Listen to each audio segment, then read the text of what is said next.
नमस्कार। समरसता, आध्यात्मिक चेतना और जनसंवाद का महापर्व कुंभ। दोस्तों, मैं अपनी बात एक रोचक से प्रसंग से आरंभ करना चाहता हूँ। बात 1942 की है, जब महामना मदन मोहन मालवीय के अनुरोध पर तत्कालीन viceroy Lord Linlithgow Prayagraj Kumbh आए। अपार जनसमूह देख मालवीय जी से पूछा, इतने लोगों को बुलाने में तो बहुत पैसा खर्च हुआ होगा। महामना ने कहा, सिर्फ 2 पैसे खर्च हुए। लिनलिथगो ने कहा, पंडित जी आप विनोद तो नहीं कर रहे? इस पर महामना ने जेब से पंचांग निकालते हुए कहा, यह 2 पैसे का है, इससे कुंभ और स्नान पर्व पता चल जाते हैं और लोग बिना आमंत्रण के चले आते हैं। यह सुनकर वायसराय चकित हो गए। भारत के कोने कोने में इस धार्मिक मेले का आह्वान पहुंच जाता है और वहां से असंख्य नर नारी आकुल भाव से इस धर्मामृत का आस्वादन करने चले आते हैं। भारतीय आध्यात्म परंपरा में ही नहीं, सदियों पहले से यहाँ आने वाले विदेशी यात्रियों ने भी अपने संस्मरण में इस बात को साझा किया है। आज से तकरीबन 1400 साल पहले सम्राट चंद्रगुप्त मौर्य के शासनकाल में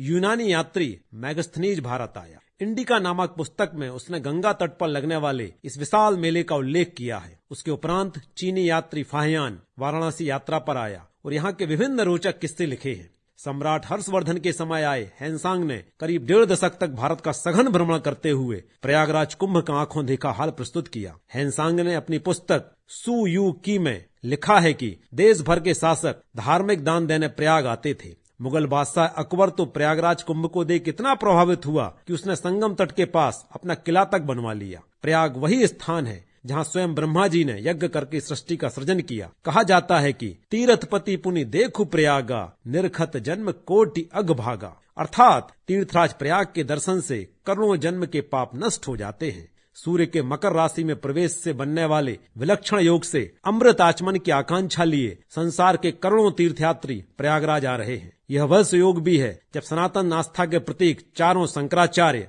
शैव, वैष्णव अखाड़ों के महामंडलेश्वर, विभिन्न परंपराओं के जगत गुरु, योगी, महंत, सप्तपुरियों के प्रतिनिधि सभी एक ही स्थान पर एकत्र हैं। संत प्रेमानंद महाराज कहते हैं, आप पृथक पृथक जाकर संतों के दर्शन करेंगे तो जीवन बीत जाएगा। यदि प्रयागराज आएंगे तो एक साथ ही समस्त संतों के दर्शन का सौभाग्य मिल जाएगा। भारतीय संस्कृति में नदी का विशेष महात्म्य है। भला कौन नहीं जानता है कि सभ्यताओं का मूल उद्गम तो नदियों के तटों पर ही हुआ है। नदियां जो सदैव चैतन्यता का संदेश देती हैं, जो क्रियाशीलता की पर्याय हैं, नदियां जो जीवनदायिनी हैं और मोक्षदायिनी हैं। जिन नदियों के तट पर कुंभ होता है उनकी तो बात और निराली है। भारत को उपमहाद्वीप क्यों कहा जाता है? यदि इसका उत्तर जानना है तो आपको कुंभ का भ्रमण करना होगा। एक ऐसी डोर जो इस आर्यावर्त को कश्मीर से कन्याकुमारी तक एक सूत्र में बांधे हुए है। कुंभ उसका जागृत उदाहरण है। इसलिए ही तो भारत को विश्व की चेतना स्थली कहा जाता है। हम सभी जानते हैं कि मनुष्य की अभिलाषाओं में सबसे प्रबल है अमृत पाने की अभिलाषा, दूसरी है मुक्ति की आकांक्षा। कुंभ इन दोनों की प्रतिपूर्ति करता है। हमारे देश में सदैव से मुक्ति ही परम लक्ष्य रहा है। हमारी संस्कृति में आंतरिक विज्ञान को जितनी गहराई से समझा गया है, ऐसी समझ पृथ्वी पर किसी दूसरी संस्कृति में नहीं मिलती। यही कारण है कि इस देश को हमेशा से ही विश्व की आध्यात्मिक राजधानी के रूप में जाना जाता रहा है। कुंभ अमृत योग बनाता है। अमृत की चाह देवता और असुर दोनों को है, लेकिन संत इन दोनों से बड़ा है। संत का लक्ष्य अमृत नहीं, क्योंकि संतत्व स्वयं में अमृतत्व है। भारतीयों के अलावा संसार की अन्य कोई जाति क्या इतने दिव्य अनुष्ठान की कल्पना भी कर सकती है? विश्व के इतिहास में किसी देश में किसी भी समय क्या ऐसा संभव हुआ है या होता है जहाँ न कोई उद्योक्ता है और न कोई आह्वान करता, संवाददाता नहीं, सभा नहीं, समिति नहीं, संचालक नहीं। इस सब के बाद भी करोड़ों लोग, जिनमें आबाल वृद्ध वनिता, महाराज से लेकर राह के भिक्षुक तक आते हैं। वह भी 1-2 नहीं, महीनों कल्पवास करते हैं। इतना भेद, इतना वैचित्र, इतनी विषमता अन्यत्र और कहां? फिर भी कितनी शांति, कितनी प्रीति, कितना आनंद, कितना उत्साह, कैसी निष्ठा, कितनी सेवा, कितनी आत्मीयता, कितनी भक्ति, कितनी श्रद्धा और कैसी धर्मपरायणता रहती है। न हिंसा, न द्वेष, न घृणा। कष्ट को कष्ट नहीं समझते, दुख को दुख नहीं मानते, मृत्यु को भी परमानंद के साथ मुक्ति लाभ समझते हुए सादर ग्रहण करते हैं। यह मिलन, समन्वय, शांति और सौहार्द केवल भारत में ही संभव है। यह कोई नहीं बता सकता है कि किस आशा से, किस शक्ति से इतना विराट महामानव यज्ञ संभव होता है।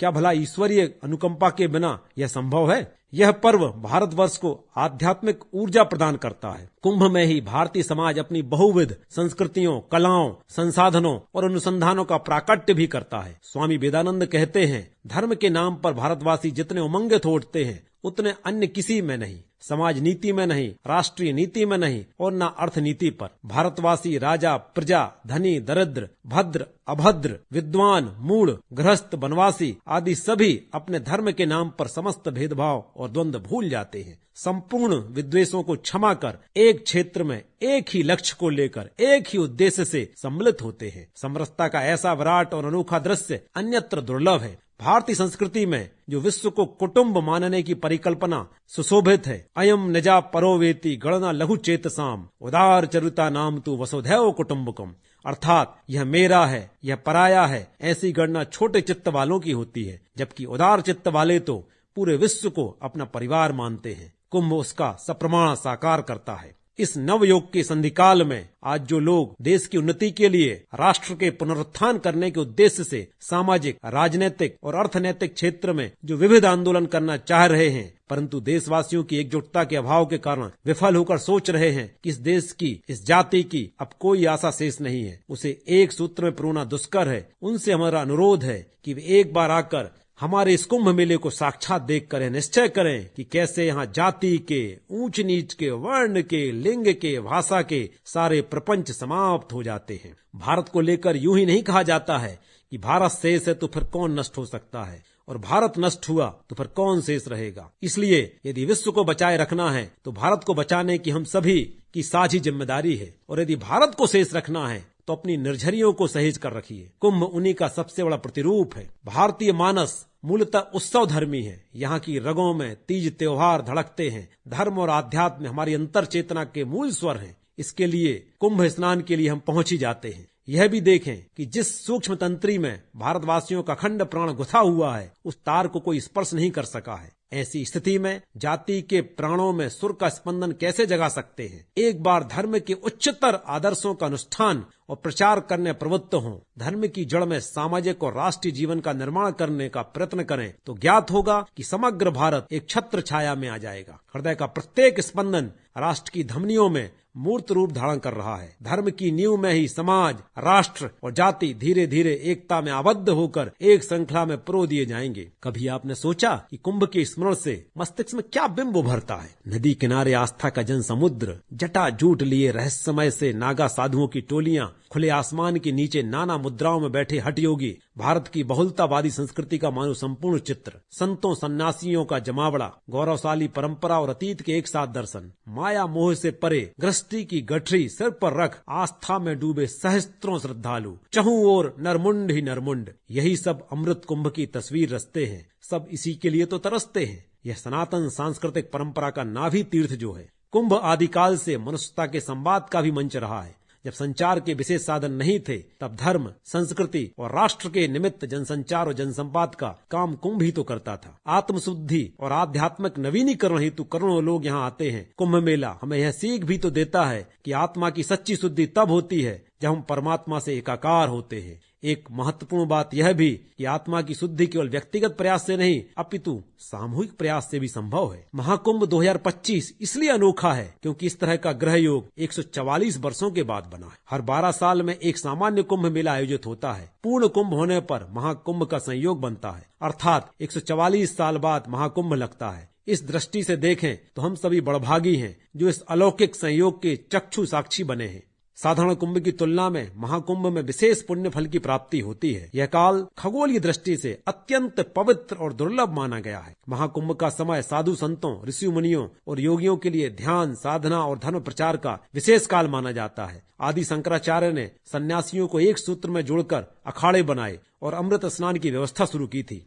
कुंभ के प्रादुर्भाव की गाथा भी कम रोचक नहीं है। जब समुद्र मंथन हुआ तो उसमें से कई चीजें निकली, जैसे कामधेनु, गाय, विष और आखिर में अमृत का कलश। जैसे ही अमृत कलश निकला, दानव और देवता दोनों उसे पाने के लिए मतवाले हो उठे। इस बीच देवताओं के बेटे जयंत ने अमृत कलश उठाया और वहां से भाग गए। दानवों ने जयंत का पीछा किया। इस दौरान 12 दिनों तक देवताओं और असुरों के बीच लड़ाई चली। जयंत अमृत कलश को लेकर भागते रहे और इसी दौरान अमृत की कुछ बूंदें पृथ्वी के 4 स्थानों प्रयागराज, हरिद्वार, उज्जैन और नासिक पर गिर गईं। इसलिए इन जगहों को पवित्र माना जाता है और यहाँ कुंभ मेले का आयोजन होता है। एक सामान्य प्रश्न यह भी आता है कि कुंभ मेला हर 12 सालों में ही क्यों होता है? दरअसल पौराणिक मान्यताओं के अनुसार जयंत को अमृत कलश लेकर स्वर्ग पहुंचने में 12 दिन लगे थे। देवताओं का एक दिन पृथ्वी के 1 साल के बराबर होता है, इसलिए कुंभ मेला 12 साल के अंतराल पर मनाया जाता है। पौराणिक कथाओं और शास्त्रों में कुंभ से पैदा हुए मनुष्यों के कई संदर्भ मिलते हैं। एक किंवदंती के अनुसार तो ऋषि अगस्त तक कुंभ से ही पैदा हुए थे। कुंभ का वैज्ञानिक धरातल भी उतना ही विस्मित करता है। शोध बताते हैं कि कुंभ मेले देश के कुछ खास स्थानों पर ही आयोजित होते हैं। यह ऐसे स्थान हैं जहां एक संपूर्ण ऊर्जा मंडल तैयार किया गया था।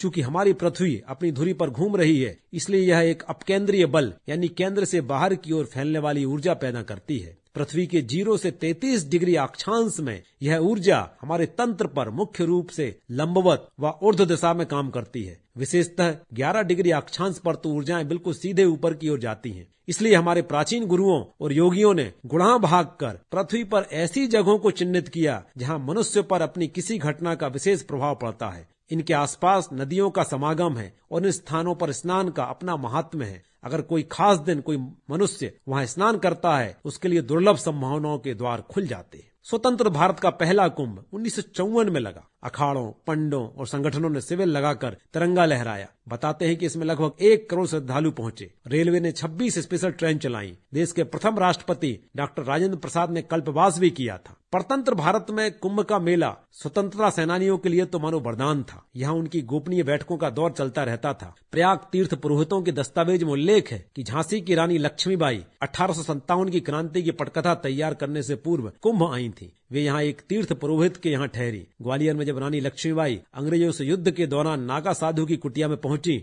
उसके तार भी उसी कुंभ से तो जुड़े थे। महात्मा गांधी भी 1918 में अपने राजनीतिक गुरु गोपाल कृष्ण गोखले के कहने पर प्रयागराज कुंभ पहुंचे थे, जहां उन्होंने लोगों से मुलाकात कर राष्ट्रीय जागरण का काम किया। इस तरह हमें ज्ञात होता है कि कुंभ एक मेला मात्र नहीं है। यहाँ नव शक्ति के प्रबल जागरण से राष्ट्र शक्ति की प्रत्येक धमनी में विशेष धर्मधारा उद्दाम गति से प्रभावित होने लगती है। यह समरसता का, संवाद का, आध्यात्मिक चेतना का, अखंडता का शंखनाद है। कुंभ जैसे आयोजन इस विश्वास को पुष्ट करते हैं कि भारत का उज्जवल भविष्य निश्चित है। इस पर विश्वास करें, अनुभव करें और कुंभ में आकर इसका दर्शन करें। कुंभ हमारी सूक्ष्मता को उस विराट से एकाकार होने का महोत्सव भी तो है। इस सब को समझने के लिए कुछ दिन यहाँ रमना भी होगा। आइए अपने कालखंड में हो रहे इस अप्रतिम आयोजन के हम भी साक्षी बने। आज मौनी अमावस्या के दिन करोड़ों लोग आस्था की डुबकी लगाने प्रयागराज के संगम तट पर पहुंच रहे हैं। यह हमारी आध्यात्मिक चेतना, समरसता और जनसंवाद के महापर्व का एक ऐसा उद्घोष है जिस पर आदि अनादि काल से भारत गर्व और गौरव महसूस कर रहा है और आगे भी यह इसी तरह से अनवरत ये परंपरा चलती रहेगी। धन्यवाद।